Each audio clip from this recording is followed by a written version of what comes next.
Welcome to the Transformation Institute's podcast. This podcast will break down what real change is and how we think is instrumental to that change. In a society that often looks sideways at individuals telling us how to think, we will reveal and expose a barrage of thought manipulations and mind programming being imposed upon us unaware daily. Each week, we'll explore the awareness, strategies, tools, and mindsets needed to recognize, survive, and thrive amidst change. We'll feature insightful interviews and conversations with knowledgeable individuals and share inspiring stories of average people who have navigated their journeys of transformation and sharing their hard-won wisdom and practical advice. Whether you're seeking a shift in career, relationships, or personal well-being, this podcast is your guide to unlocking your full potential and embracing the exciting possibilities that lie ahead. Join us as we embark on this transformative journey together. Here's our host, Omari, Jahi. All right. Peace of mind, family, and welcome to the Transformation Institute podcast for change. Welcome. We thank you all for being here this morning. My name is Omari Jahi. I am the host and the producer of this show, and we thank you for tuning in. So I want to introduce you to my co-host. And we need you to put your spiritual hands together and welcome to this podcast, Miss Brenda Robinson. Put your hands together for her. Hi, hello. All right, Miss Brenda, what's up? All right, also put your not spiritual, but virtual hands together for Mr. William Birch. Put your hands together for him, y'all. Yes. All right. All right. Next, we have Miss Dominique Williams. Put your virtual hands together for her. Miss Dominique, welcome to the podcast. And last but not least, we have, you're welcome. You're welcome. We have Miss Vanessa Rogers. So please put your hands together. Hey, everyone. Hey. All right. Welcome. We thank you all for being here this morning, and we just ask that everybody be respectful. You know, some of our conversations get kind of heated. Ain't that right, Brenda? Brenda get the cussing and everything. No, I don't. No, I don't. I mean, but it's okay. It's okay. You know, just okay, Brenda. We got it on video, Brenda. You cussing. But anyway, that's okay. It wasn't me. Last week we were talking about domestic violence. We were talking about relationships and things of that nature. But we really kind of ended the show before we can get into the personal and family relationships. So that's going to be our first topic for today. We're going to be discussing personal and family relationships. So as always, I have a little video I want to show you guys. And then after the video, we're going to have a little conversation about the video, and you let me know what y'all think. Ooh, excuse me. Well, no, I'm sorry. I'm going ahead of myself. I have something I want to read for you guys about personal relationships. That's what we're going to find. Yeah, I got my little paper here. And it says, personal relationships are close, intimate, and interdependent connections between people that are based on emotional bonds and transactions. Now that's emotional bonds and transactions. That sounds like a business. They can be with family, friends, co-workers, or a significant other. Now, let's see, where's my little slide? Let's put this slide up. There was a song out that said, "Friends, how many of us have them?" It was a long time ago, but the thing is that, well, I just let y'all know where I'm coming from. There used to be a thing where you could have friends, but now friends seems to have turned into associates. I'm saying that because there used to be, well, just like this is, it's a bond that you have with this individual. You know, it's almost like family, but it's not. It said the personal relationship definition can vary depending on the context, but personal relationships are always based on the connection that holds together your life. Co-workers bond via mutual experiences. You know, I've had a lot of friends that I met on the job, and that doesn't necessarily mean that that friendship lasts for a very long time, simply because we were just friends for that moment. But then there are those that, like, I have a friend from high school that I've been friends with ever since high school. We don't talk to each other every day, but when we do talk, it's just like it was yesterday. So what do you all think about friends and the relationship between people and that we call friends? And do we really have friends today? Or is it like what I said, we kind of like our acquaintances? You know, what you think, Miss Brenda? I know you. I know you. Yeah, let me say this. First, Real. I thought we were going to talk about relations. Wait, why my screen? What? The screen got real big. I did that. I thought we were going to I was going to have a glass of relationships. So I changed my drink. But anyway, good friend every day. I mean, and that's good.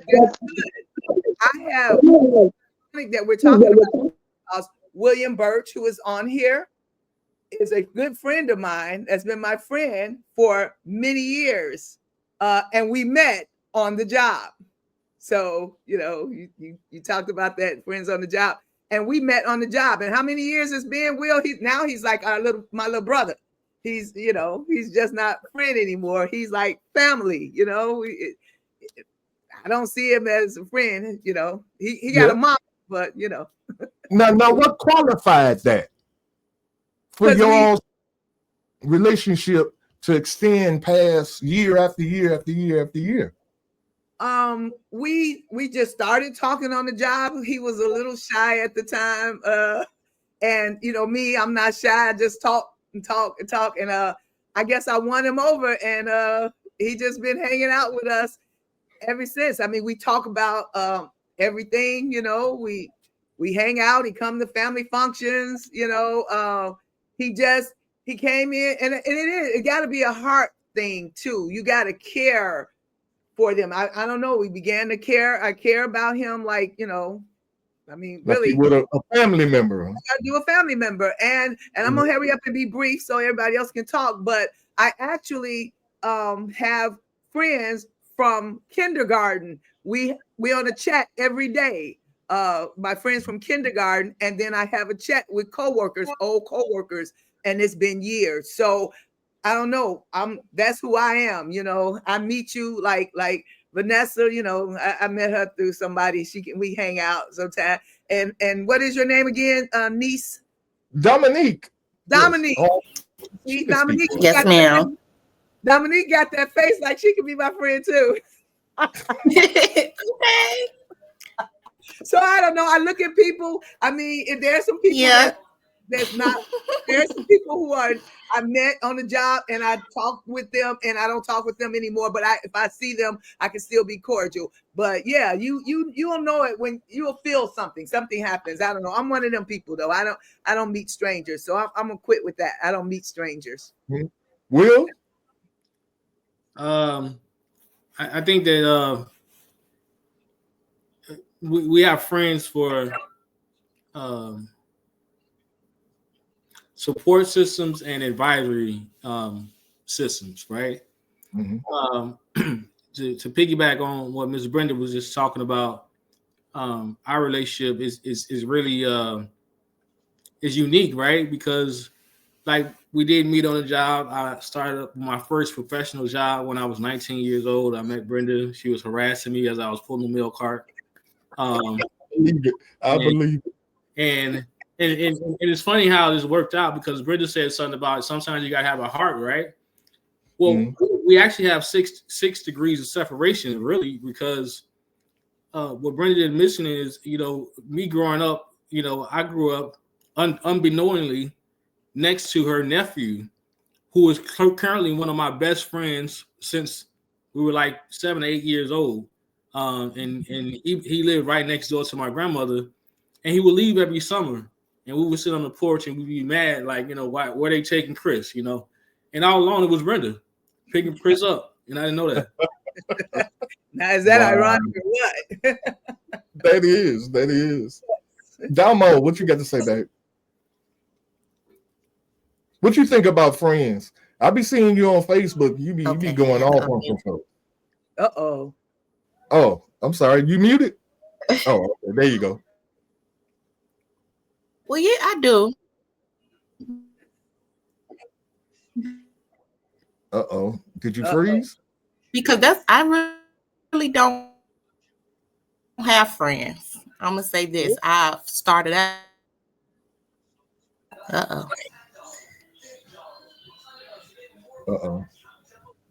Hello? You there? Hello? Yeah. Oh, my screen froze for a minute. It might be my Wi-Fi. Okay. But anywho, I feel like the one friend that I do have, we've been friends since about high school, and our friendship has we both have evolved. We're not the same people as we were at the beginning of our friendship, and I feel like friendship is basically some people make friends and some people trauma bond. You know what I'm saying? Like some people build a bond off of certain things, and that's where you determine what's a friend and what you just clinging to based off where you at in life at that time. And I feel like it's a lot of people that I thought were friends, but that's just at the point that I was in life. And once I went to the next stage, a lot of people fell off. So once you meet a real friend, somebody that you can involve with, and as you grow, they're still there, you still there. It don't matter. Y'all don't got to talk every day, but it's still the same every time you talk. That's a friend, That makes a lot of sense. That when you said trauma bond, that stuck with me. I really saw that because a lot of people do link up based on trauma and trauma that they both can share one with another. Having Vanessa, have in common correctly. Vanessa, what you got to say about all this? Dominique, that was great. I mean, that trauma bond, that's some real stuff right there.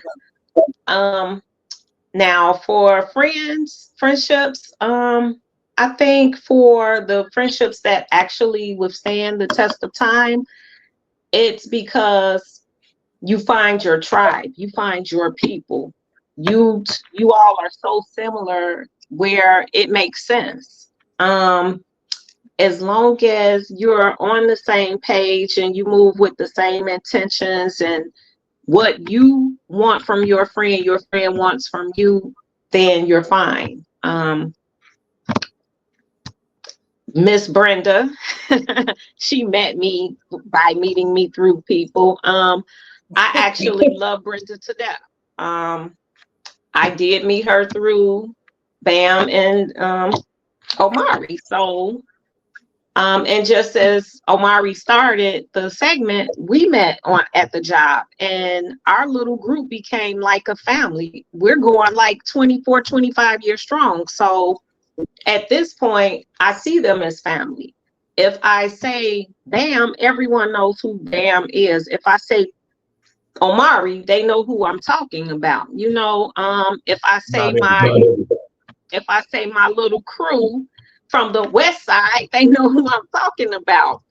I love them. I love them like they're my family. We're friends. But, I think, was it you, Brenda, that talked about the heart? So your friends get in your heart and they stay there. My oldest friend, well, she's not my oldest friend, but my best friend is from 3rd grade. And again, she's one of my best friends because along the way you do pick up people and everyone fits into a certain category. You know, you have friends for this, friends for that.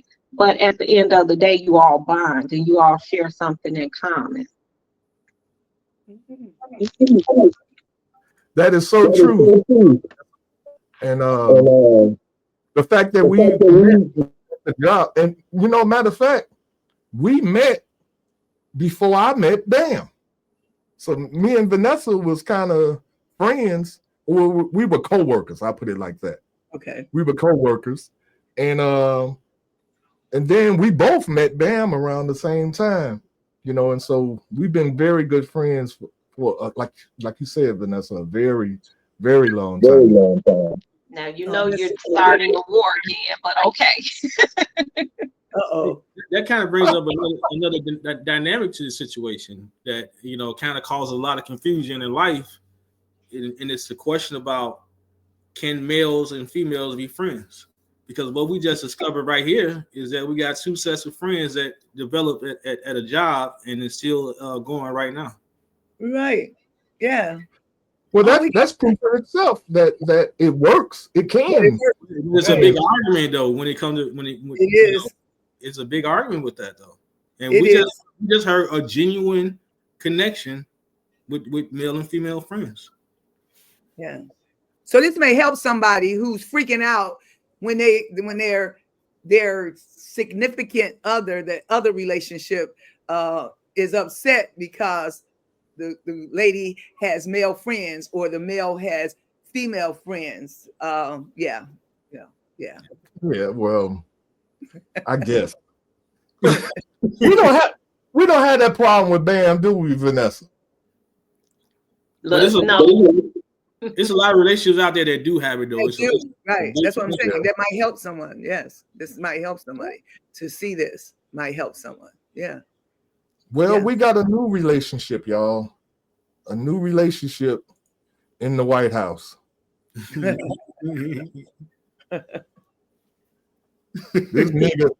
dude here. What'd you say? We got the unbiased opinions here. What did he say? That nigga Trump. Did you say that? Come on, Brenda. You're gonna get impeached. You're gonna get impeached, man. I'm just saying. He's the new president, y'all. And he blew what's her name? Kamala. He just blew her out the water. I think it says what? He had 61% of the vote and she had 66. Oh, yeah, wow. That's 31. Not a good number. But anyway, she had 31% of the vote. So, but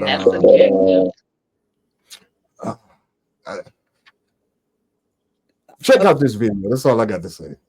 Check this out. The president-elect, former President Donald Trump, has begun his transition back to the White House. And one of his first steps, well, it's starting the process of selecting cabinet members. Fox News correspondent Rebecca Castor has more. President-elect Donald Trump wasting no time setting up his staff for his next White House term, and his first move is a historic one. Susie likes to stay sort of in the back. Political strategist Susie Wiles is stepping out from her behind-the-scenes role as President-elect Donald Trump's longtime advisor and successful campaign manager. Now tapped to become the first female White House chief of staff when he returns to the Oval Office early next year. She has no ego. She is an amazing woman. She is a perfect combination of talent. Yeah, whatever. As y'all can tell, I do not care about politics. I swear to God, I don't. I mean, I do care, but I don't. I didn't care which one of them won because it didn't matter to me. This is my personal opinion. It didn't matter to me whichever one of them won. We were still effed up. I'm speaking about black people now. We were still effed up. But to be honest with you, I prefer Donald Trump than Kamala Harris. And I'm going to tell you why. Because I know what I'm getting with him. With Kamala, you don't know what you get because they say one thing and then they do another. Trump said a lot of stuff, but you can best believe he's going to do exactly what he said he's going to do, or he's going to try to do what he said he's going to do. Now, some of y'all might disagree with me. I don't know. But I'm just letting you know, I prefer to deal with a person that keep it 100. Ain't that how the young people say it? They keep it 100 with you. Yeah. I don't like you. I'm going to screw you over. You know I don't like you. So deal with it. In contrast to a person that says, "Oh, I love everybody," and stab you in the back the first chance they get. I'm just saying. So we don't have to stay on this subject long because I know you all may not have, some of y'all got jobs. See, I don't have that kind of job where if they saw this on the internet and they all of a sudden you get a little pink slip, I ain't got to worry about that. So if you worried about your job, don't say nothing. Just smile like Brenda over here and just laugh. I ain't got no job. I'm my own boss. I'm my own boss. That's a beautiful thing. I ain't never scared. You ain't never scared. Ain't never So scared. who did you vote for? I know who you voted for. I'm not telling you who I voted for, but I'm not telling you I voted for just cause, just to stick a nail in this thing, But I thought that I was going to be kind of upset the next day. I thought I was going to have a lot to say the next day after the election, and I did not. I didn't even feel because you got to know that I didn't want Trump in, and I didn't vote for Kamala just because she was a black lady either. I didn't do that either. You just told us who you voted for. You know that, right? I know. I said that. I said that. Yeah. But anyway, but I did not feel anything the next day. Like I thought I had a peace that I did not understand. I realized that really no president has ever, to me, done anything specifically for me. You know what I'm saying? I deal with the politics in the world, just like I deal with everything. You deal with it. You either deal with it or you don't. That's how I feel. So then I thought about it. I'm not going to stress myself. I have other things going on in my life. So I'm not going to stress myself about who's the president of the United States. I could say I actually voted for Obama just because he was black. I didn't know much about anything else. He was black and I wanted a black man in. But this time, like, hey, whatever we get, I'm talking to the Lord Jesus. For those, if y'all don't believe, I don't care. I'm talking to the Lord Jesus. He's comforting my heart. I'm okay. I'm good. I'm 64. I'm getting there. I don't care what they do. All right. That's it. That's all. Hey, Vanessa, what do you think about it? I know you have an opinion. Take yourself off mute, man. I have an opinion. So for me, I don't want to jump on the bandwagon about voting because someone is black or voting because someone is female. My issue is Trump shows us who he is constantly, over and over and over. We've known this from day one. So, as you said, we know who he is. We believe him. As far as women's rights, black rights, Latino rights, just our rights, period, our civil rights, knowing that their agenda is to push us back. I am almost 52. Civil rights, we had just won fights with civil rights. Never have I had to deal with what my mother or father dealt with about civil rights and just being the person who they can be not based on their skin colors. Knowing that we're about to actually suffer on the civil rights spectrum. All this book, you said we could cuss, right? Bullshit isn't bad, but all the bullshit surrounding diversity, equity, and inclusion. Well, as soon as we get something for us that we fought for because we weren't given a level playing field, they find a way to take it back some kind of way. So now we can go to school. We get all this education, but we had to fight for that. We had to fight for everything we have been given.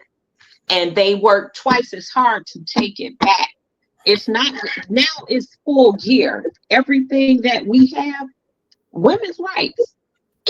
Let's talk about the women who have lost their lives in childbirth because doctors are afraid to perform certain procedures because it could mimic them trying to abort a baby as opposed to saving a woman's life or that child in the woman's life.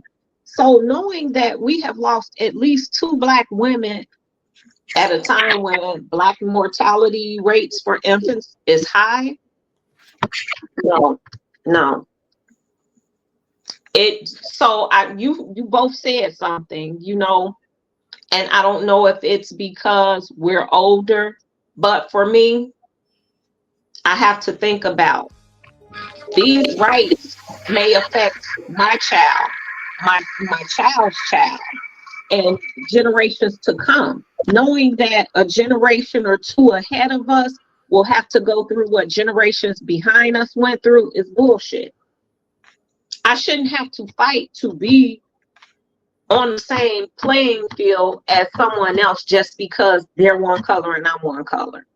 So this whole thing is bigger than Democrat versus Republican. It's a lot about racism, classism, all the isms, and that's all I got to say about it. Okay. Will, you got a thought? I got an unpopular opinion, so I know you do. I'm gonna keep it short.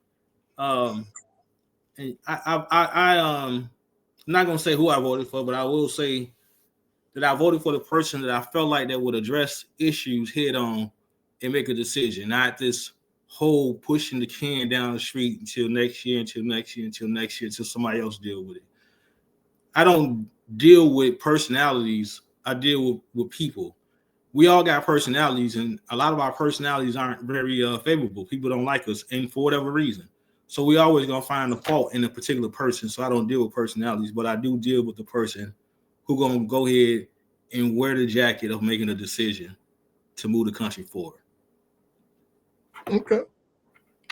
Yama, what you think? You like your uncle? You don't give a damn? Are you trying to put that in her head? Or I'm really not a I don't get into politics, but kind of person. Yes. I did. I'm really not into politics, but I did vote for Kamala, not because she's Black, not because she's a woman, but it's the things Trump has said out his mouth. Like you said, we know it's true. We know what we're dealing with. He say he's gonna do something. He's gonna push to do it. He's trying to take out the Department of Education. Like it's the stuff that he wants to do that will affect my kids. I'll say that. Kamala, it wasn't that I was a big fan of her either, because like you said, it was really like a mask with her. Like I didn't know what she was on. But from what Trump did say he was planning to do, I'm like, no. So I wasn't. But again, I'm not really a political person. Yeah, I agree. I'm not either. I agree also. I agree with you. But I do see an opportunity.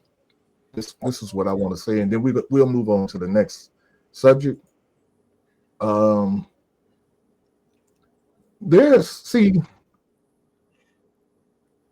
If somebody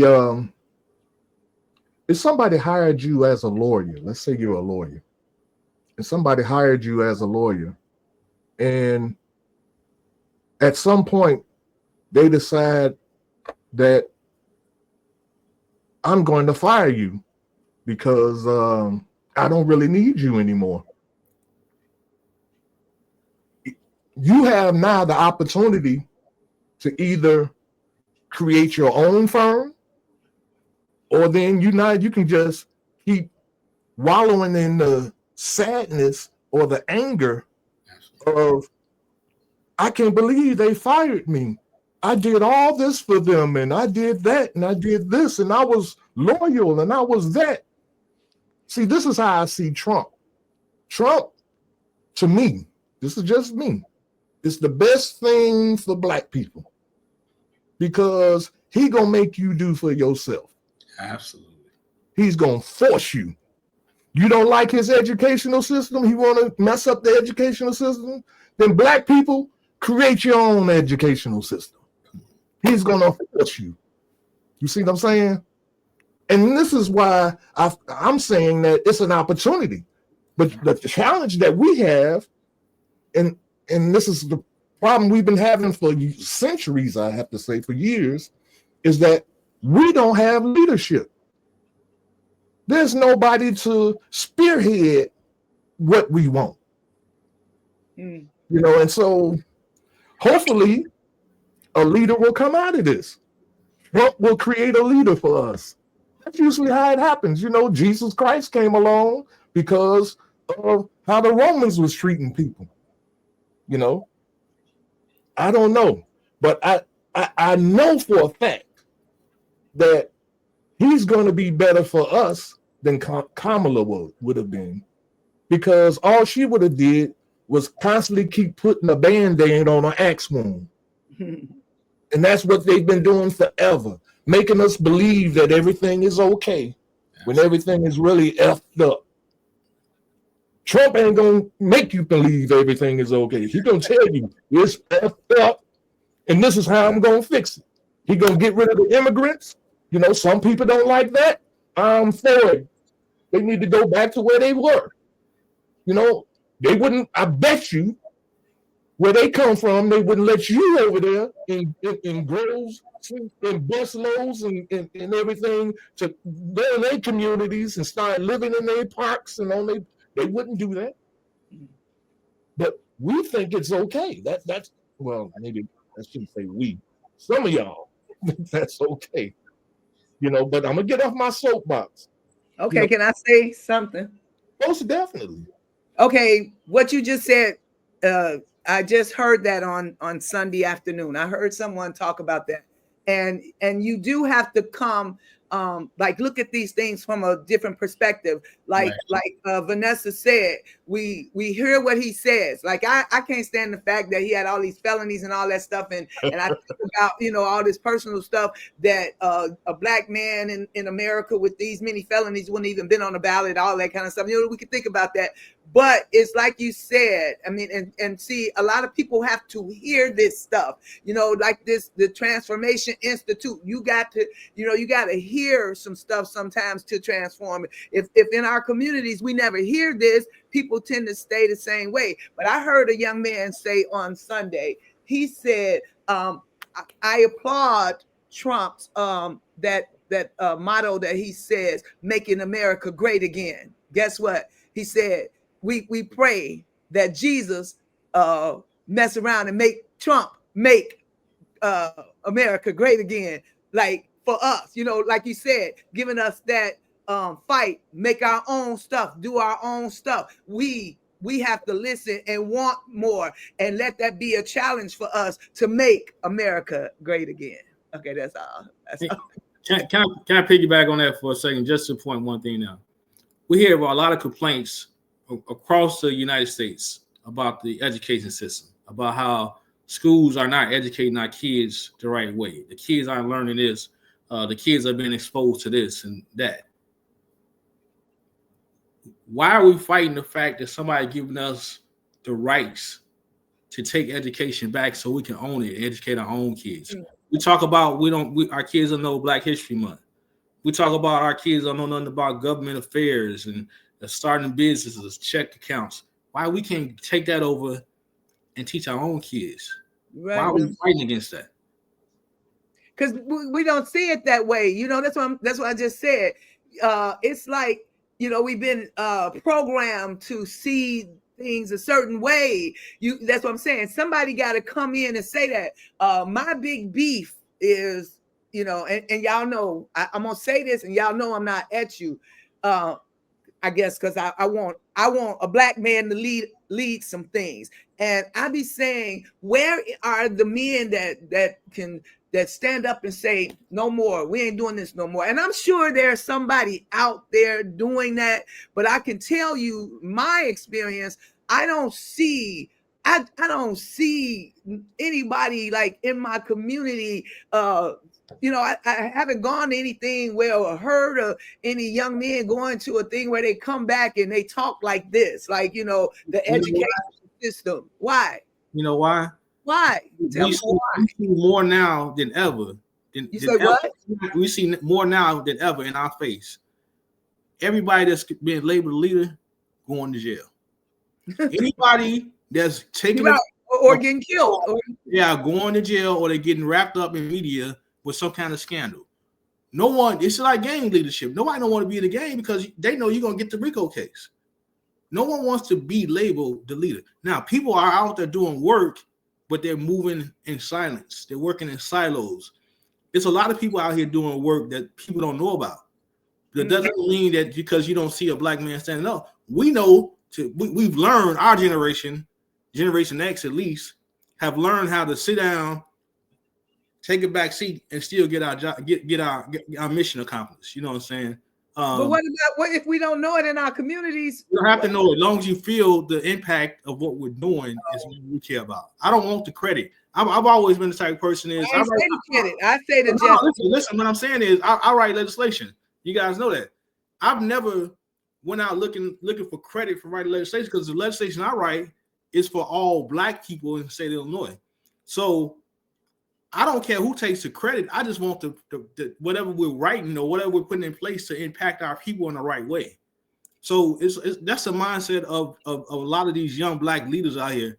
We're not looking to stand up and be the Jesse Jacksons or the Dr. Kings. We're just looking to get stuff done. And I can agree with that.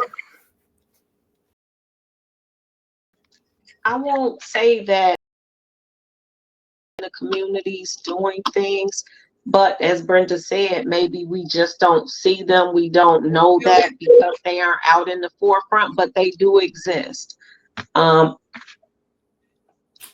But maybe because everything that's going on, we do need someone to stand out and be that voice for everyone, because there's a disconnect within our community. So we have a lot of repair work to do as a Black community that politics and everything else won't fix. We have to fix it first. You know how sometimes you have to come on in the house and do the work? That's what we have to do first. Until we can get together and stand in unison, it's always going to be a problem. We have to start thinking again. People nowadays don't like to think. Critical thinking and reasoning is almost extinct. And that's why they get us. That's why I feel like I can't say we were ambushed with a lot of stuff over the last maybe 2 decades, because they told us what they were going to do, but we didn't listen. People blew it off, didn't believe it. The first time Trump ran, oh, he's not going to win. Ha, ha, ha. And guess what? He won. Sometimes people show us things and we have to decide if we're going to accept them and work on it. That's where it's all going to start. You know, it's just like slavery. I mean, this is how I see it. You know, during the slave times, we were treated so badly that we had to come together. We were forced to come together to support one another, to help one another. You know, and I believe Trump and his cronies and everything that they are trying to do is going to force that for us. Damo. It should. Or it should. Yeah. It should force us to. It should. It should. I believe it will. Well, Damo, I pray. baby. I'm sorry. Go ahead, brother. Finish it. I said I pray that it will. I agree with you. It should. It's like I said. I mean, I hear Will talking, and I know that he does things, behind the scene. And I'm just saying, sometimes we and maybe one day we'll see it. And I just agree so much because I keep on feeling like I'm retired, and I keep feeling like I am not doing something, like I'm missing something. I keep wanting to do something more, and I like that we're talking about the stuff behind the scenes, because you're right. But I mean, I'm always talking to my grandkids, and I got 2 great grandkids, and I'm talking to them about things that I want them to know, because these little kids now are so smart, and they know it's something in them, man. They know stuff. You can talk to these kids almost like my 4-year-old grandson. I could talk to him like an adult almost. I mean, he asked me things like, with my face frowned up, "What's wrong with you, mama? You got something? You thinking about something?" Come on, what 4-year-old used to ask that? You know what I'm saying? So these kids are right for us, so, and I'm like this. I get upset when I'm talking to people who are steady on minute things, talking about the neighbors or talking about the people down the street. Y'all, we got so much other stuff that we could be doing, Okay, I quit. I could get real passionate. Come on, Damo. What's your thoughts on the subject? Could you hear me? Hello? Yeah, I agree. I feel like once we reach a point where we have no choice but to make our own, we have no choice but to create our own foundation, and that's what it's just gonna have to be. Yeah, you have no other choice. So I feel like when you have no other choice, then you just have no other choice. Like if you got somebody, guiding your feet and dragging you along, then, you found with staying in line, and that's an option, then, we could stay in that cycle forever. But when it comes to the end of the road where you have nothing else to fall back on, you have no choice but to, create your own. Yes. Amen. That goes to when we was kids, when it was time for us to, when you reached a certain age and you knew you was too grown to be in the house with your parents, and they would tell you it's time for the bird to fly the nest, right? And we didn't know how to fly, but when we got out there, we had to figure it out. It's the same thing we're in right now. Yes, that is so true. I just wanted to add something since we're talking about this. So we keep saying it's time for us to do this, it's time for us to do that. Well, the problem is it's time for us to do it again, because we have done a lot of that. And like I said, we're being pushed backwards. So to go 2 steps forward to get knocked back once, get up and do it again, get knocked back. Our Black colleges and universities were created for us so we could get the education that we needed. Now it's so many other things, like the whole civil rights fight. Everything that we've been fighting for the last 100 years coming into fruition, only to be snatched from under us. So now we have to fight again. At some point, we're Americans. Regardless of color, we're from the US of A. So we're as American as anybody else. And when I hear things about how America was built, it was built on the blood of my ancestors. Let's get that shit straight. That's what it was built on. half the inventions came from people that look like this. So to steal and kill and then try to play in our face all day, as the kids say, is ridiculous. I should not have to fight a fight that my grandparents fought, and now my kids are gonna fight that same fight all because I'm Black. So once we get it, we have to keep staying on top of things so they can't keep coming back. Because if we keep up at this point, if we don't end up in some form of slavery again, our kids 200 years from now are going to be fighting for the same stuff. You know, right now, we haven't even talked about it, but a lot of white people get on the cameras. They aren't afraid to tell you it's about their numbers dwindling down. That's a whole different subject there. I mean, most definitely. I mean, like you say, Brenda, we can talk on this stuff forever, but we gonna see. It's gonna present itself, and we're gonna see what kind of people we really are. Yeah, because we're resilient. Black people are resilient, and that's why they hate us. But based on what was just said, if we taking 2 steps forward to getting, we're taking 2 steps forward to getting knocked back a step, then we gotta start questioning ourselves. Right. Because if all 5 of us on this call take 2 steps forward, can't nobody move us unless we want to be. Unless we accept being moved. Right. And we choose to go back. Right. I mean, we got to be vigilant about doing something. We can't keep talking about it. We just can't keep talking about it. I mean, we gotta humble ourselves, because that's the thing too. Based on what Brenda said earlier about leadership, that's the biggest divide. Because when we start talking about leaders, then we're talking about egos. Because if I say, and I'm just using an example, if I say, Ty, you gonna lead me, at some point I'm gonna raise up and I'm gonna grow up and look and say, what am I following Ty for? I need to be the leader. That's why we got so many churches in the Black community, because everybody wants to be a leader. Yeah, but again, it's got to come down to not just having leadership, but having a plan.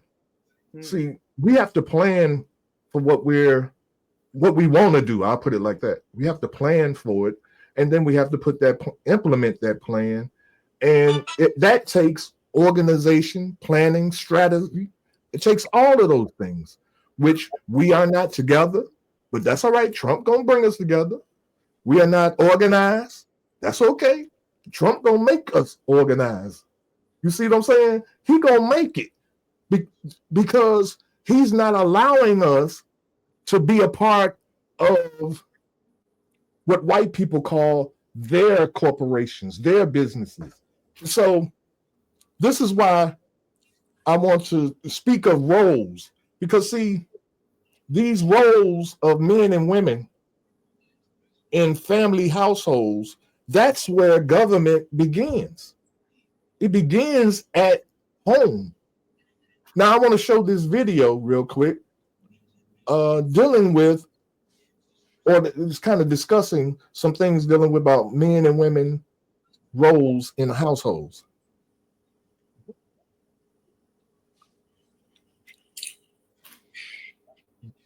Headship and submission did not originate with the fall. I've preached a sermon on that in this church from Genesis 2 and 3, and I've decided not to include that in this series. If you want to see it, you can go get it. I'm just going to assume it. Headship and submission did not originate with the fall. What the fall did, the sin of Adam and Eve, was corrupt it and ruin it and turned it into something very ugly and very horrible in 2 different directions for both men and women.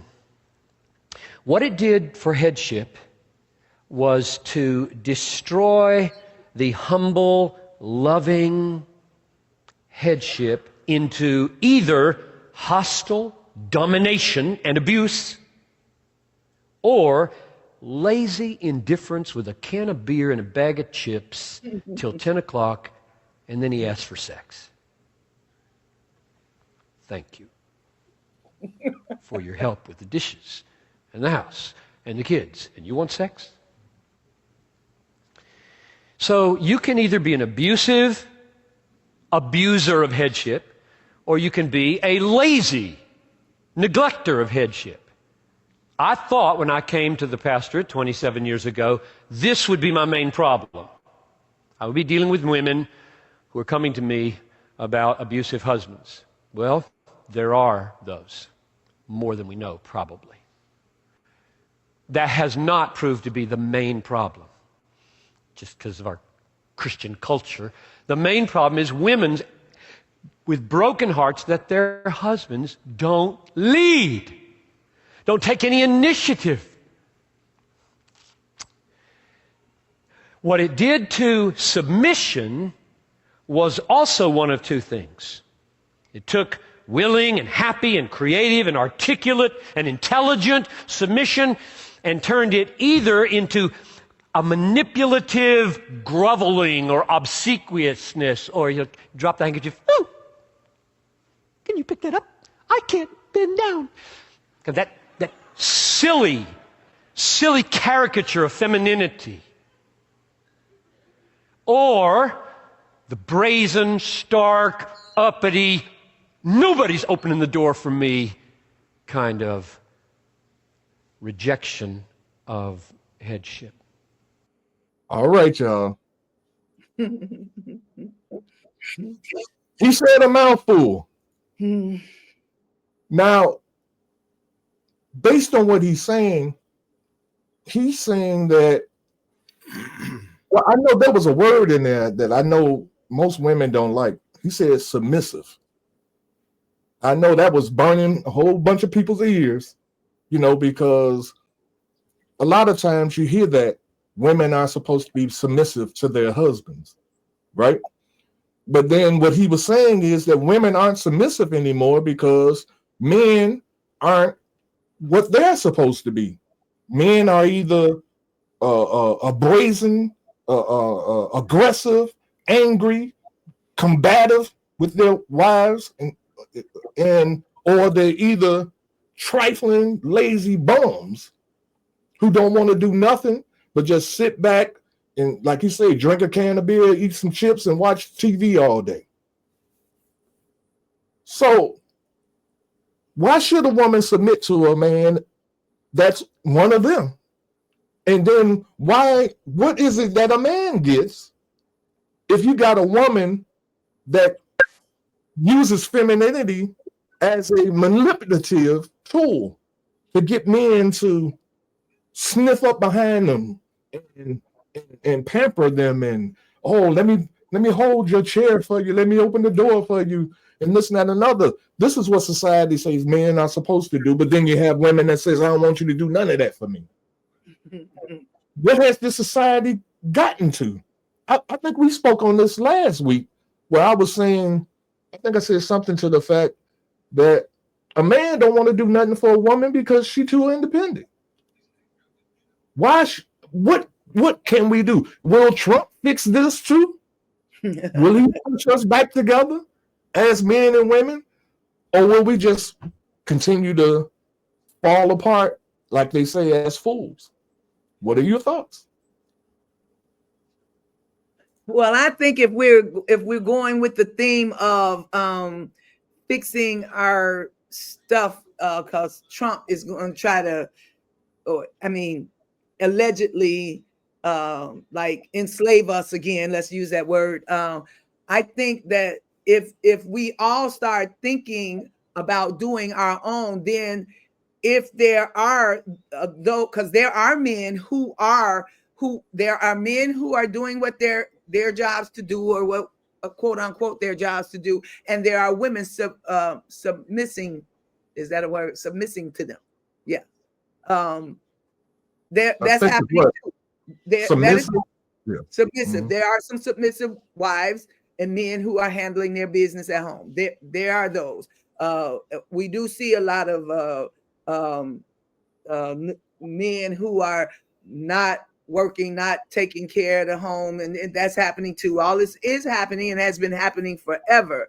But if, like we said earlier, that we're pushed to look for better things, I think, yeah, that would be included in, not that Trump is helping us do it, but because of Trump, I think that would be included on some level. But originally men were expected to work and do all of that, and all those roles have changed so much. That some people call for good or bad. They change, but is it a good change? A lot of it has changed for the. I mean, it's according to how the people feel. There's women who their friends talk about them being so submissive to a man who ain't doing anything, and those women seem to love that. So to that woman, that ain't bad for her. She'll tell her friend, hey, that's my man, I love him, and she's gonna do whatever. So it's according to what you feel and what you will take, because by me being single all my life, when I'm dating, I get this now in my older years. I get this. You're too independent. My thing is, I've been by myself, independent all my life. You know what I'm saying? So why am I too independent? I mean, I don't have anybody taking care of my stuff. What am I supposed to do? I don't understand that. So sometimes those characteristics are pushed on you. Those names you call names that you don't even fit into. I mean, what seriously? What do I do? Who do I submit to? Well, I got another video to show based on this conversation. Real quick. So just check this video out real quick and we'll come back. And provider roles are an ideal in marriage. This is controversial because our society today says there's no gender roles. There shouldn't be gender roles. Gender roles are a construct. And yeah, in that language, the idea of a gender role, I think, is a very modern concept. I would prefer to just say, if you're a mother, you have a certain responsibility. If you're a father, you have a certain responsibility. So I think that's a little better than saying if you're a woman, then you have a certain role to play. Well, it has to do with more specificity about your being a woman. If you are a mother specifically, yes, you have a role to play. So that's where gender roles is a little wonky because not all women are mothers, and it doesn't really get the specificity that I think this topic needs and deserves. So in a marriage where you have children, nurture provider roles are very valuable. What do I mean by that? Nurture and provide. Both parents do both. Fathers should nurture their kids. Mothers should provide. But specifically for mothers of young children, the mother being available for that child and being there to nurture that child and being free to do that and not have to leave to go work outside the home is an ideal. All right, so Dominique, you're a mother, you have children. Do you feel you have a role play with your children? I do feel like I have. And do they fathers have a role? And do they father have a role in their rearing? Yeah, I feel like we all have our roles, but I feel like we have our roles, but at the same, I feel like we're in a time where people should do what works for them instead of trying to follow this blueprint, because the blueprint, I feel like, doesn't work for everybody. We living in different times, so like I just feel like she said, oh, the women should, as a mother, should be able to stay home and nurture the children instead of having to work. Okay, in a perfect world, but in this world we living in now, my kids have to eat, and I'm sorry, but I can't wait. I'm not gonna wait for this man or that man or whatever man to put food on the table, because when my kids need it now, I'm gonna go get it now. You know, regardless of Yeah. what the roles are, regardless if I should be submissive, regardless, it's pretty much you want something done, you got to do it yourself kind of thing, in my opinion. I feel like, you know, you just have to do what works. So, Okay, sounds good. Anybody else?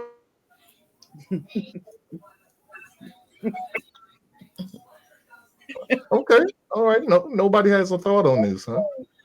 Well, I'm gonna tell y'all what I think. The black family. We kind of touched on this last week as well. So for those that are watching this, please put your comments in the comments section so that we can bring them up on the live feed. But if we have been divided, I'm speaking of the husband and the wife, because if we've been divided to the point to where the roles in the family has to be how can I say, done totally. A woman has to do both roles. She has to be the breadwinner and the nurturer. Or like we were saying last week when we were talking about single family households, if there's a man that's raising the children, now he has to be the nurturer and the breadwinner. That equation does not produce the best. I'll put it like I use that term. The best product. It produces a product, but it's not the best. Now, Dominique just said something that was really interesting. She said that that doesn't work for everybody. And I get that. It doesn't work for everybody. But it's like this. And I think we said this last week. If you was baking a cake and there are certain ingredients that has to go in the cake, some people might. I'm not a baker, so I don't know what goes into making a cake. But I think flour, eggs, some y'all know what some butter, whatever. But what if somebody say, "Well, I don't like butter," so they take butter out of the recipe. Are you really going to get the cake that you were trying to create, or are you going to get something else? You're getting something different. And so I guess my point here is that as long as we keep allowing other people to change the equation or change the formula by which family is set up, then every generation we're producing something different. Now, some people might say, well, that's good. We're supposed to produce different. But is it a good difference? This is my point. If we look at our generations, I'm a baby boomer, right? Some of you are baby boomers. Then you got X and whatever, millennials, whatever the rest of those things are, and I don't know what they are. But every generation, you can still see the genius. I think somebody on here said, our children are, that was you, Brenda, our children are brilliant. Masterminds even. But the thing is that we're damaged brilliant people simply because we don't have all the proper ingredients to make us what we were supposed to be. If you ain't got a father in the house, if you ain't got a mother in the house, the children aren't going to come out whole. They're going to be more feminine. And I say this about men today that was raised by their mothers, and I'm going to get off my soapbox. Men that are raised by women, and then there are a lot of women in the household, that man comes out with feminine characteristics. That doesn't make him homosexual. I'm saying that we mimic what we see. So if there's a little boy in the household and he's around a bunch of women and women switch, then when he grows up, you'll see him switching. Not because he's homosexual or gay or anything. It's because that's how he was raised. You all heard it before. If you raise a cat with a bunch of puppies, a little kitten with a bunch of puppies, that cat will grow up with the characteristics of a dog. It'll be acting like a dog. It'll bury bones. It'll be doing the same thing dogs do because it was raised up around dogs. So we can argue this all day long, but this is just my opinion. Go ahead, Brenda. I see your finger, and I know you guys, Nestle. I'm just gonna throw this in there. Scripture. When your mother and father forsake you, I will take you up. Sometimes when those homes are broken, and you're right a little, you on the right track. If you don't have the right ingredients, it may not come out exactly like it should have or was intended, but there are great products that have come out of something that was messed up, that got messed up. Something didn't go right, and then there's some things, and it changed the dynamics of what it was supposed to be, but it came out sometimes better. So I believe that. That's my opinion. There's some I have some scars. I mean, I said this last week. I was in a double family home. My mama and daddy were married, and they had me while they were married, and I was in their home, and I came out with some scars, but I'm all right. You know what I'm saying? So I'm like this. You can have a mama and a daddy in the home, and you can come out with some scars. You can have only a mother and come out looking spanking brand new. Now they might have some little issues, but they doing things. They're surviving. They're making it through. But that's all I'm gonna say about that right there. I'm gonna leave that right there because I was in a 2-family home and I came out with some stuff. So I'm gonna let that go right there. Leave it right there.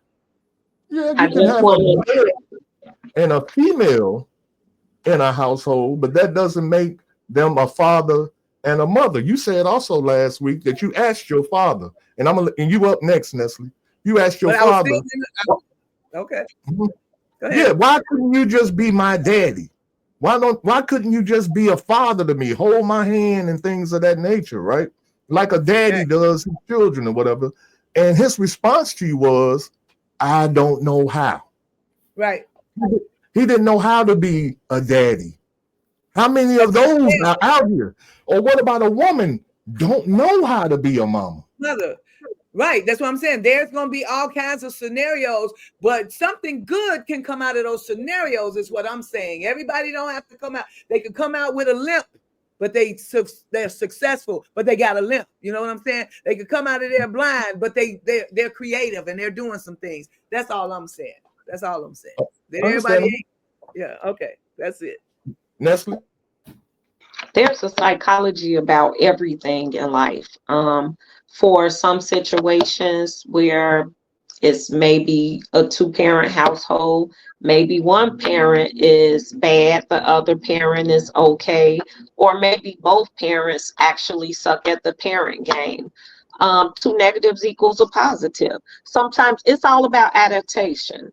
So sometimes you're going to adapt to your environment. You're going to decide, I want to do this. I want to be better than the people I saw, or I only saw this, so I can't be any better. It's all about you and what you're going to do eventually.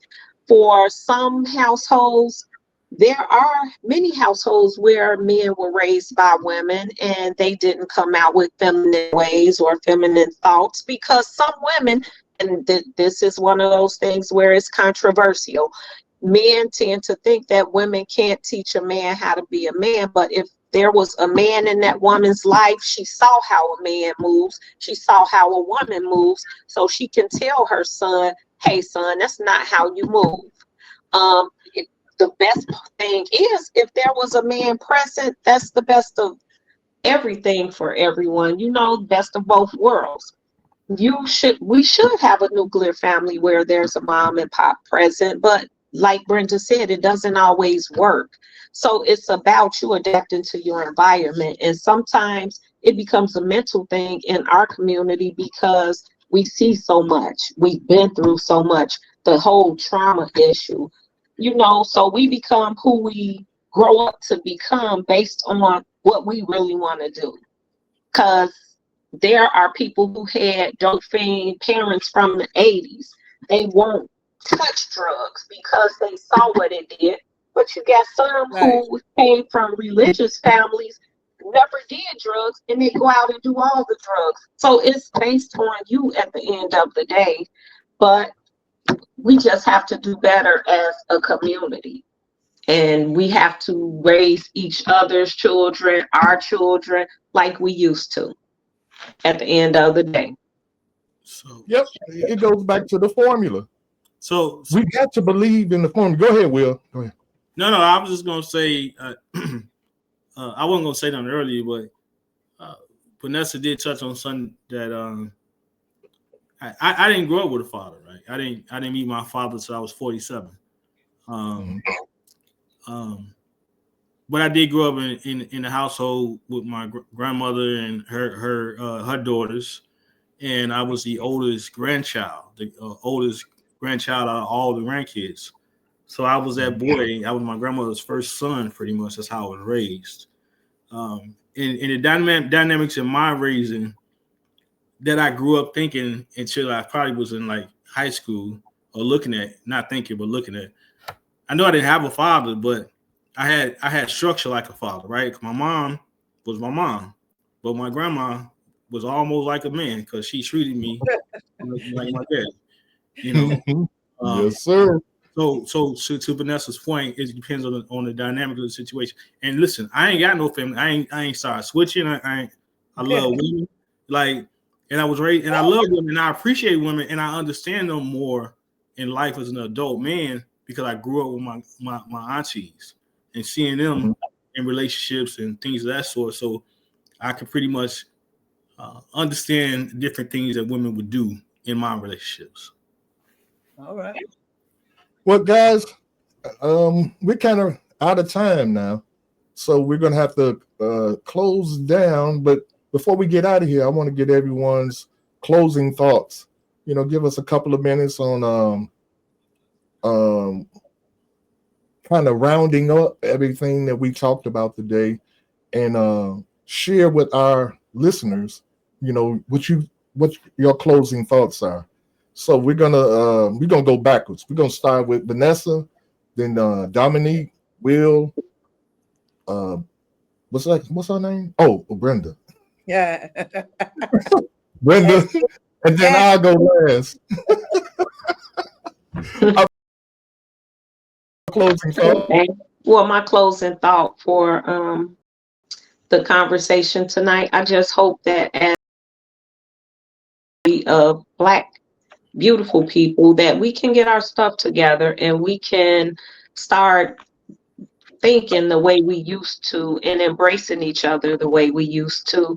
And once we start coming together the way we once did, we can get back on track. There's no stopping Black people. And that's what all the fear is really about at the end of the day. We are a great people. We come from great people, slaves or whatever.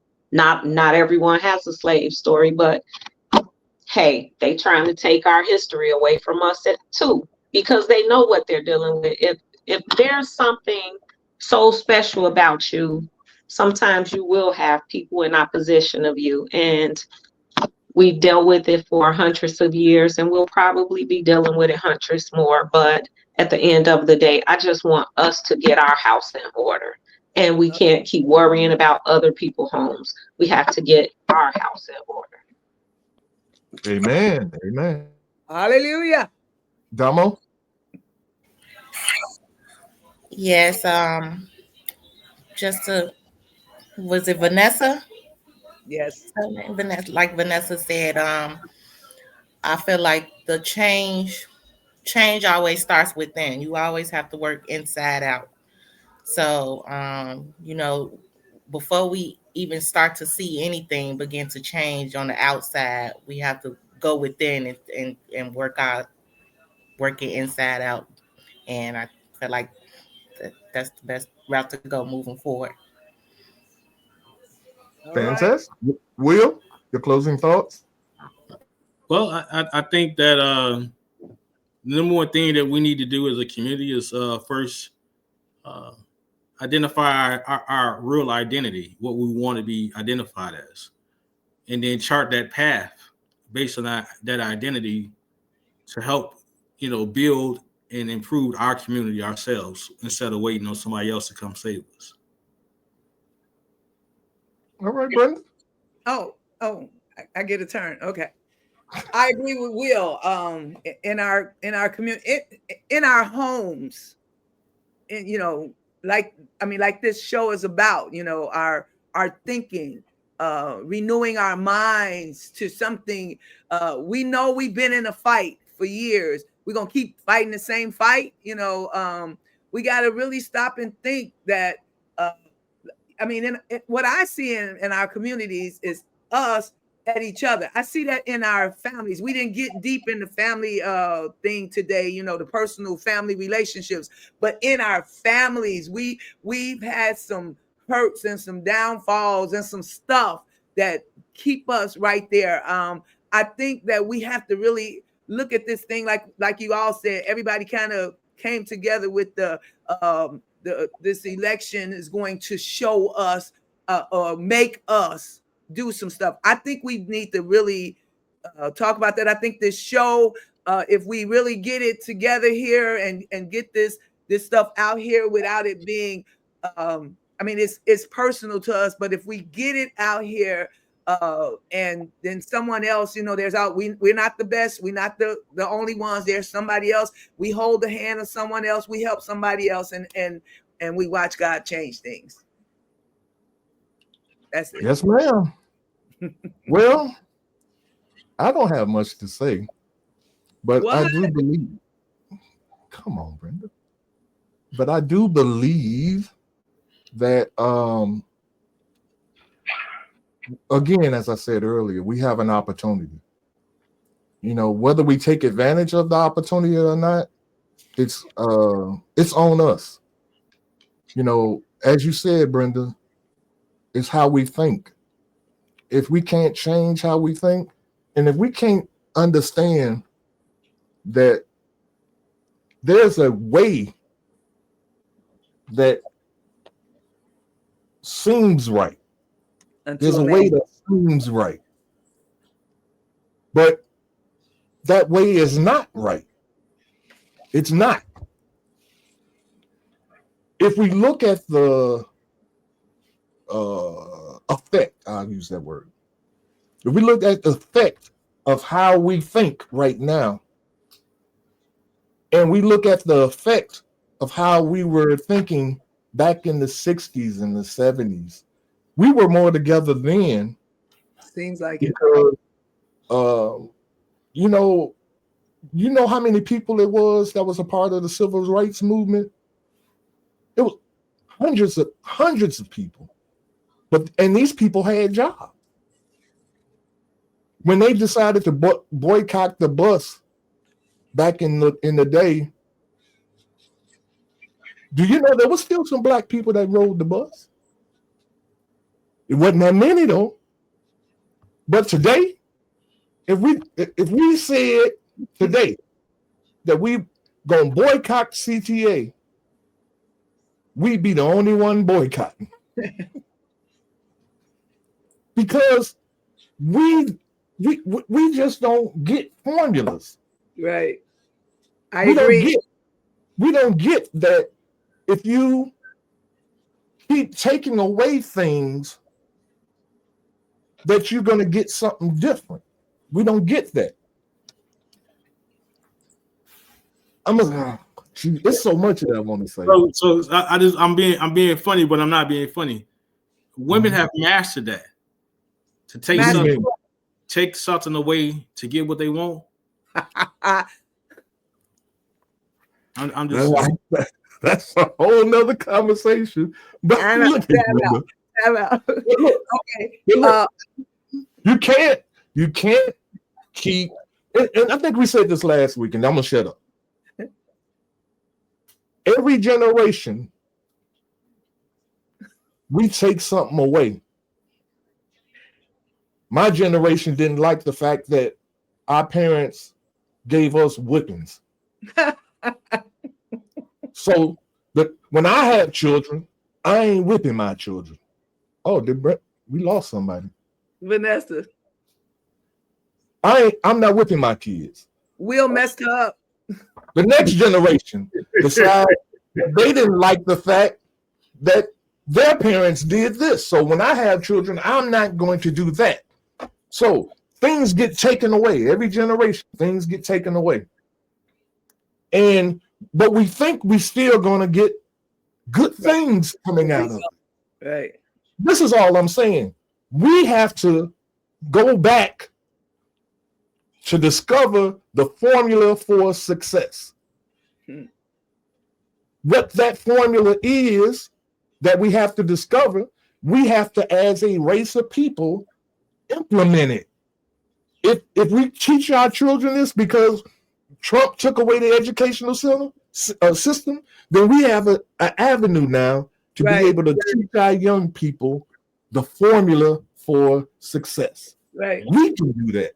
You see what I'm saying? But until that happens, we just stuck in where we are. We can actually even teach real economics and entrepreneurship to our young people and rebuild the things like Black Wall Street and things of that sort off the back of young people. Right.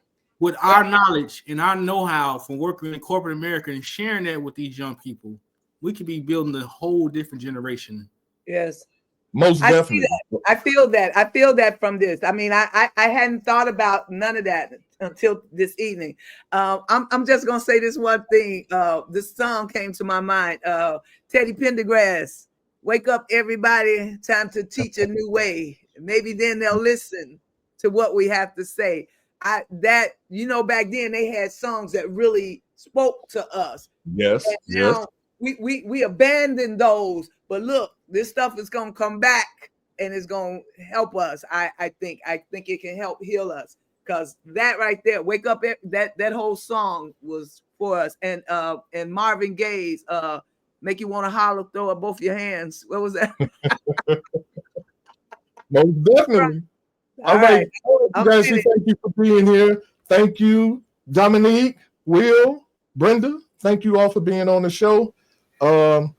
Hey, make sure you guys make comments in the comment section so we can understand what you think about these topics and these subject matters that we've been covering.